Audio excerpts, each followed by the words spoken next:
Bonjour, Dominique, auteur du blog www.mandataire-imo.fr, coach pour les particuliers et mandataires immobiliers. Bienvenue sur la chaîne des mandataires qui se bougent. Aujourd'hui, nous sommes au pied du village de Villaneuve qui est situé dans le golfe de Lave que vous voyez derrière moi. Nous allons voir comment j'ai perdu 26 000 € et surtout comment, grâce à cette vidéo, vous allez peut-être économiser de l'argent. Vous êtes prêts? C'est parti!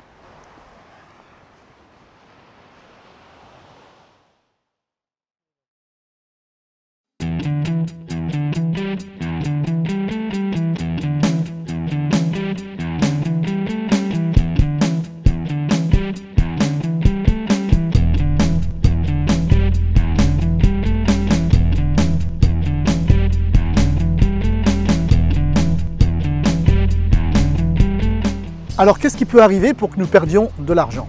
Eh bien tout simplement que nous ayons des ventes qui n'arrivent pas à terme, surtout entre le moment de l'offre d'achat et la signature du compromis. Pourquoi? Eh bien parce qu'en amont, on aura mal préparé sa prise de mandat. Donc il y a des documents à réunir entre l'offre d'achat et le compromis qui feront que le délai va s'allonger et là il y a un réel risque pour cela.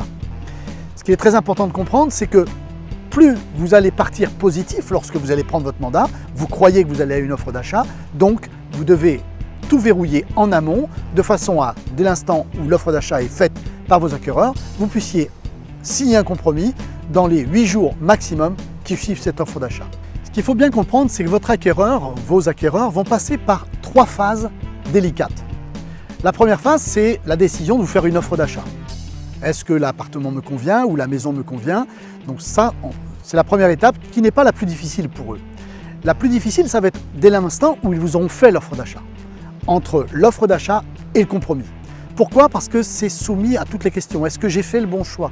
Est-ce que je ne me suis pas trompé? Est-ce que ce que m'a dit l'agent immobilier ou ce que m'ont dit les vendeurs est exact?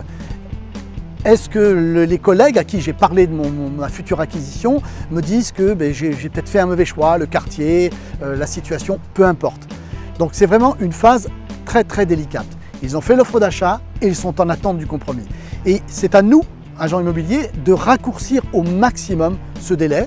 Donc bien évidemment de demander au notaire de faire signer le compromis le plus rapidement possible. Pourquoi? Tout simplement parce que vos acquéreurs vont passer dans la troisième phase, qui est la phase « j'ai signé un compromis, mon achat est quasiment fait, maintenant je suis inquiet pour trouver le financement ». Il va falloir que je monte mon dossier, donc ils sont dans ce que j'appelle la troisième phase, qui est la phase de recherche de financement. Donc voilà, tout simplement, éviter au maximum de rallonger ce délai entre l'offre d'achat et le compromis. Et cela, la seule méthode pour ça, c'est d'avoir bien préparé à la prise de son mandat, d'avoir tous les documents, de façon à ce que tout soit prêt. On confie ça au notaire et le notaire rédige l'acte très rapidement.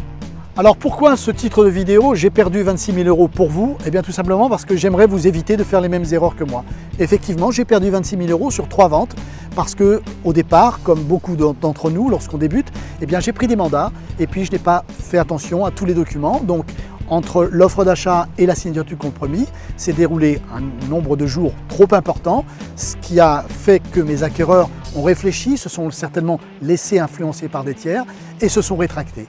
Donc je vous invite vraiment à prendre tous les documents, y compris les diagnostics immobiliers, de façon à, dès que l'offre d'achat est signée et acceptée des vendeurs, vous puissiez aller au compromis, saisir un notaire et signer le compromis dans les 8 jours. Voilà, c'est tout pour aujourd'hui. Si vous avez aimé cette vidéo, cliquez sur j'aime et partagez-la. N'oubliez pas de vous abonner également à la chaîne YouTube. En attendant, je vous dis à la semaine prochaine et je vous souhaite d'excellentes ventes à tous.